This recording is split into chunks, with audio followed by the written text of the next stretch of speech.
صفحہ یہی ہے، صرف حدیث کا نمبر تبدیل ہے 498 400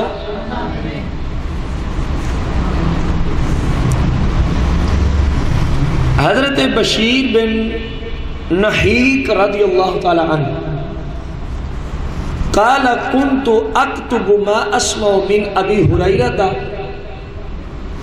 آپ فرماتے ہیں کہ میں ابو ہریرہ سے احادیث کا علم لینے جایا کرتا تھا۔ ابو ہریرہ سے کیا؟ احادیث کا علم لینے جایا کرتا تھا۔ فلما اردت ان افارقہ، اور جب میں آپ کی کلاس سے اٹھ کے جانے کا کیا کرتا؟ ارادہ کرتا، تو اس وقت میں کیا کرتا؟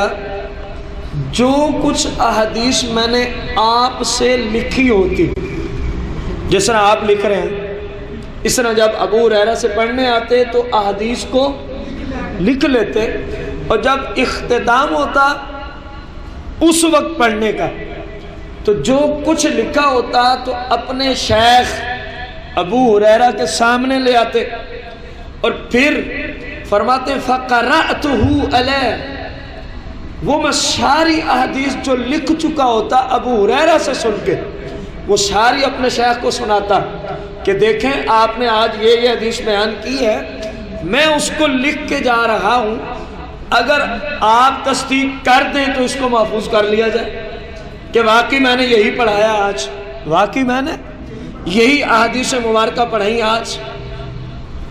ابو ہریرہ کا جواب قال نعم، قال نعم، آپ فرماتے یہ کام بھی ٹھیک ہے، جو تو نے لکھا ہے میں نے یہی پڑھایا ہے، میں نے یہی پڑھایا ہے۔ دیکھو ابو ہریرہ رضی اللہ تعالیٰ عنہ صحابی رسول، آپ کے شاگرد آپ سے احادیث کو کیا کیا کرتے تھے؟ لکھ لیا کرتے تھے۔ رسول کریم رؤوف الرحیم علیہ الصلاۃ والتسلیم کی احادیث مبارکہ کے متعلقہ صحابہ کرام کے اقوال مبارک چل رہے ہیں۔ اب غور کریں، اگلی حدیث 501، صفحہ یہی ہے، حدیث کا نمبر ہے 500۔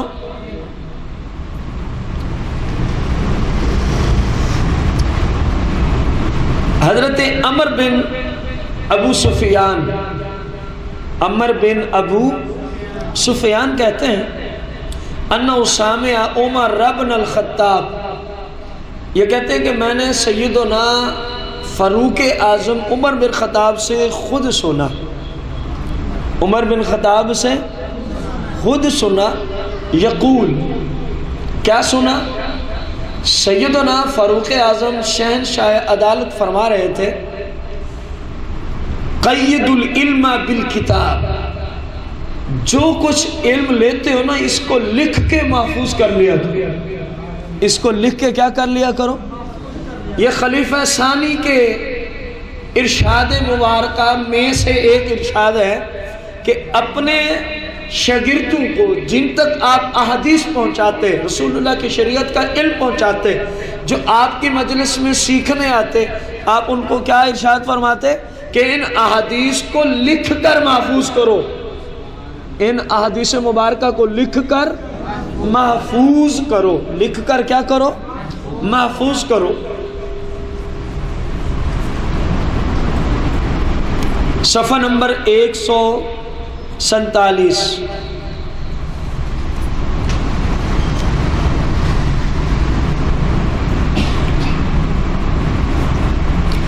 حضرت سیدنا سعید بن جبیر، سعید بن جبیر رضی اللہ عنہ فرماتے ہیں کنت اجلس الی ابن عباس رضی اللہ عنہ فاکتب فی الصحیفہ، فرماتے ہیں میں سیدنا عبداللہ بن عباس کی بارگاہ قدسیہ میں جایا کرتا۔ سیدنا عبداللہ بن عباس کی بارگاہ ہے، یہ کون فرما رہے ہیں؟ حضرت سیدنا سعید بن جبیر رضی اللہ عنہ۔ اور کن کی مجلس میں جاتے؟ یہ صحابہ کے بھی مفتی ہیں، سیدنا عبداللہ بن عباس صحابہ کے بھی کیا ہیں؟ مفتی ہیں، اور انہیں علم نبی کریم صلی اللہ علیہ وسلم نے ہی عطا فرمایا تھا، سیدنا عبداللہ بن عباس۔ ہوا کچھ یوں، ایک دن نبی کریم صلی اللہ علیہ وسلم وضو کا ارادہ فرمایا تو برتن میں وضو کے لیے پانی پہلے سے موجود۔ سرکار علیہ السلام نے پوچھا یہ پانی کون لایا ہے؟ سیدنا عبداللہ بن عباس نے عرض کیا رسول اللہ میں لے آیا ہوں، میں نے سوچا شاید ضرورت پڑے تو میں نے پہلے پانی موجود کر کے رکھ دیا۔ تو سرکار علیہ السلام نا ان کے اس کام سے خوش ہوئے، اس کام سے، اور اللہ کی بارگاہ میں عرض کی اللہم علمہ الکتاب، یا اللہ عبداللہ بن عباس کو قرآن کا علم عطا فرما دے، اللہم علمہ الکتاب، قرآن کا کیا دے دے؟ علم عطا فرما دے۔ اب غور کریں، سرکار علیہ السلام کے لیے پانی لے کر آئے وضو کے لیے، تو سرکار خوشی ہوئے تو قرآن کا علم عطا فرما دیا۔ قرآن کا کیا عطا فرما دیا؟ تفصیل کا وقت نہیں کہ پھر آپ نے بھی کچھ کہا کہ مجھے کتنا علم ملا، مجھے آپ کی دعا کی برکت سے کتنا کچھ علم قرآن کی روشنی میں ہے۔ یہ وہی عبداللہ بن عباس رضی اللہ تعالیٰ عنہ جو سرکار صلی اللہ علیہ وسلم کے شاگرد خاص، آپ علیہ السلام کے صحابی، آپ علیہ الصلاۃ والتسلیم کے حقیقی چچا کے بیٹے حضرت عباس، حضرت سیدنا عبداللہ کے حقیقی بھائی تھے، سرکار علیہ السلام کے حقیقی چچا، اور عبداللہ بن عباس سرکار کے چچا کے کیا ہیں؟ بیٹے، چچا کے کیا ہیں؟ بیٹے۔ ان کی مجلس میں جا رہے ہیں کون؟ حضرت سیدنا سعید بن جبیر، جیم سے، زبیر نہیں جبیر رضی اللہ تعالی عنہ۔ غور کریں کیا کہتے ہیں کہ میں جب عبداللہ بن عباس کی بارگاہ میں آپ کی مجلس میں آپ کے پاس علم سیکھنے جاتا تھا، فَأَكْتُبُ فِي الصَّحِيفَةِ، فَأَكْتُبُ فِي الصَّحِيفَةِ، وہ کاغذ کا یا چند ورق، چند اوراق جن میں کچھ لکھا ہوا ہو اس کو صحیفہ کہتے ہیں۔ اور یہ کیا فرما رہے ہیں سعید بن جبیر کہ میں عبداللہ بن عباس کی مجلس میں جو احادیث سیکھنے جاتا ان کو لکھ لیا کرتا تھا، ان کو کیا کر لیا کرتا تھا؟ لکھ لیا کرتا تھا۔ اب غور کرو کہاں 250 سال کی بات کی جاتی ہے اور کہاں اتنے سارے دلائل آپ کے سامنے، کل بھی ساری احادیث آپ کے سامنے رکھی، کل کی ساری احادیث سیاستہ سے عرض کی گئی، آج پہلی حدیث سیاستہ سے سنن ابی داؤد سے آپ کو عرض کی، اور اس کے بعد سنن دارمی سے اتنی ساری احادیث مبارکہ۔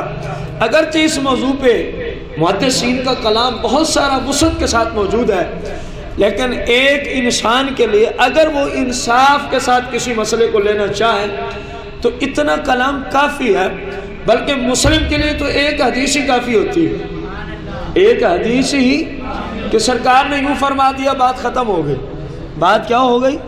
ختم۔ تو یہاں تو کئی احادیث مبارکہ نقل کی گئی کہ سرور دو جہاں علیہ الصلاۃ والسلام کے زمانہ مقدسہ سے ہی احادیث مبارکہ کے لکھنے کا کیا ہو گیا تھا کام۔ اب ایک سوال ہے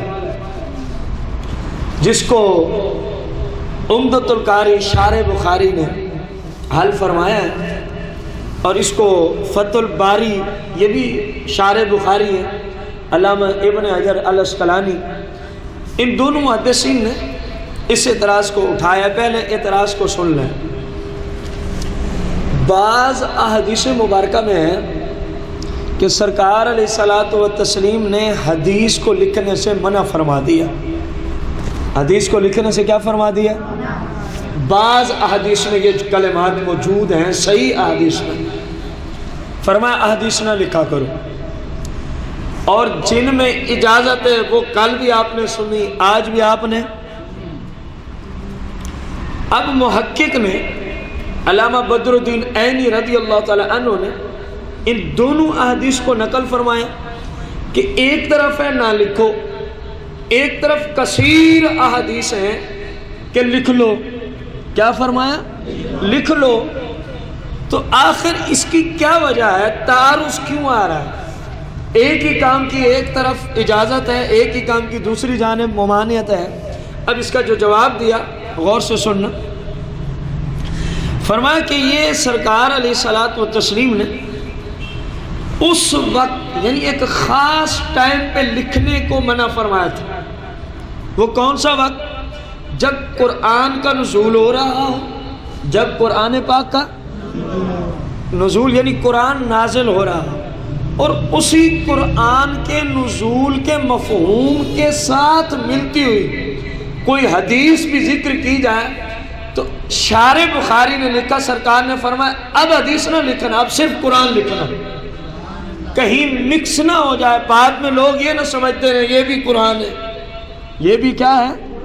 ایک جواب تو یہ ہے کہ جہاں ممانعت ہے اس حیثیت سے ہے کہ کہیں احادیث اور قرآن، کیونکہ اتنا زیادہ الگ الگ لکھنے کا نظام تو تھا نہیں، کوئی چیز کہاں لکھی ہوئی ہے، کوئی کہاں لکھی ہوئی ہے اور کوئی کہاں لکھی ہوئی ہے، کوئی کسی درخت کے پتے پہ ہے، کوئی کسی درخت پہ لکھی ہوئی آیت، کوئی کسی ورق پہ لکھی ہوئی ہے، اس انداز سے لکھا جاتا تھا قرآن مجید فرقان حمید۔ تو پہلا جواب انہوں نے دیا کہ اس وجہ سے سرکار نے ایک خاص ٹائم کی حیثیت سے نسبت کرتے ہوئے روک دیا تھا، مطلق نہیں روکا تھا۔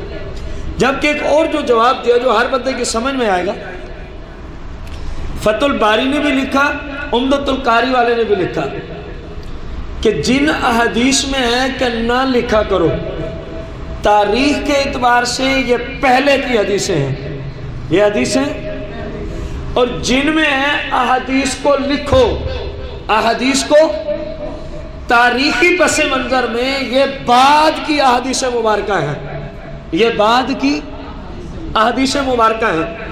تو اب یہ بعد والی احادیث مبارکہ نے پہلے والے حکم کو منسوخ کر دیا، یعنی ختم کر دیا۔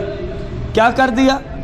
اس کی مثال یوں سمجھیں، ابتداء اسلام میں جب کسی شوہر کا انتقال ہونے کے قریب وقت آتا، یہ قرآن میں سورہ بقرہ میں موجود ہے، تو اس پہ فرض تھا اپنے گھر والوں کو وصیت کرے کہ میری بیوی 1 سال تک میرے گھر میں رہے گی، اس کو نان و نفقہ بھی دینا۔ یہ قرآن میں سورہ بقرہ میں موجود۔ میں مثال کے طور پہ آپ کو ایک مثال دے رہا ہوں، ناسخ منسوخ کیا ہوتا ہے۔ اور سورہ بقرہ ہی میں موجود ایک اور مقام پہ اللہ کریم نے فرمایا جس عورت کا شوہر فوت ہو جائے وہ 4 مہینے 10 دن عدت میں بیٹھے۔ اب ایک آیت میں کیا آ رہا ہے؟ 1 سال بیٹھی رہے، اور دوسری آیت میں اب یہ جو سال والا حکم ہے تاریخی پس منظر میں پہلے کی آیت ہے، اور جو 4 مہینے 10 دن کا حکم ہے یہ بعد میں آیت نازل ہوئی ہے۔ تو اب یہ پچھلی آیت تلاوتاً تو منسوخ نہیں ہوئی کہ آج تک قرآن میں موجود ہے، اس کو پڑھا جاتا ہے، لیکن اس کا حکم کیا ہو چکا ہے؟ منسوخ۔ اب 1 سال کوئی بھی خاتون عدت میں نہیں بیٹھے گی، بلکہ عدت میں 4 مہینے، اور جس خاتون کا شوہر کیا ہو گیا؟ فوت ہو گیا، اس 4 مہینے 10 دن والی تاریخ، کیونکہ یہ آیت بعد میں نازل ہوئی، اس نے پہلے والی آیت کے حکم کو کیا کر دیا؟ ختم کر دیا، منسوخ کر دیا۔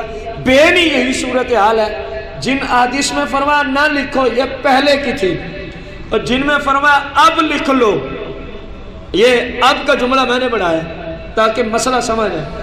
فرمایا لکھ لو تو مطلب کیا؟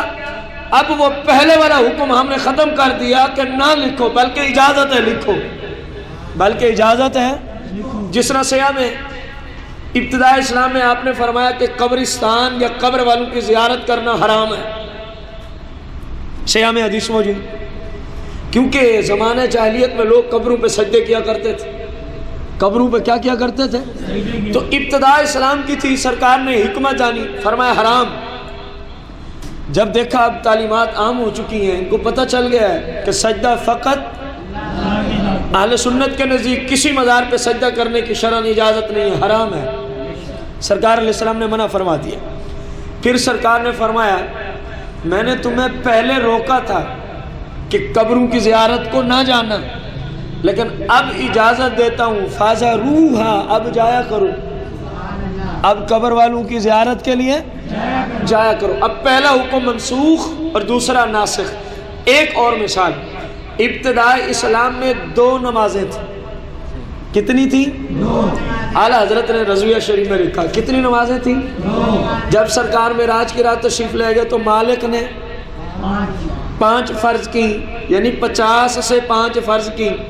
تو اب کوئی بھی مسلمان 2 نمازیں، وہ حکم منسوخ اور 5 والا ناسخ۔ مینوان یہی جملہ لکھا علامہ بدر الدین عینی نے عمدۃ القاری، کتاب کا نام ہے عمدۃ القاری، جلد نمبر 2 صفحہ نمبر 251، صفحہ نمبر 200۔ یہ بخاری شریف کی شرح ہے عربی زبان میں۔ اس طرح کی 25 جلدیں ہیں اس کی، اس طرح کی ایک بخاری کی شرح کے۔ بس اتنا ہی لکھنا ہے جو آپ کو لکھوایا ہے، یہ حدیث نمبر نہیں ہے۔ صفحہ نمبر 251، 251۔ اور دوسری کتاب ہے فتح الباری، یہ بھی بخاری کی شرح ہے، جلد 1 صفحہ 277، صفحہ 277۔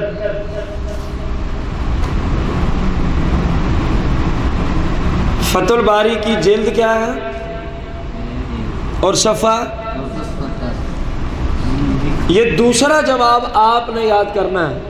پہلا کسی کو نام بھی ہے تو اس کی کوئی پرواہ نہیں ہوگی جب آپ کا ٹیسٹ ہوگا۔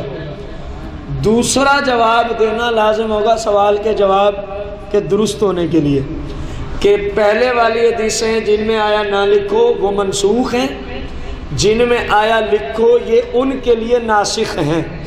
اس کو سادہ جملوں میں بھی آپ ڈال سکتے ہیں کہ نہ لکھنے کا حکم پہلے تھا، پھر سرکار نے اجازت دی، اب لکھنے کی اجازت ہے۔ اتنا جواب بھی ہوا تو سوال کا جواب درست مانا جائے۔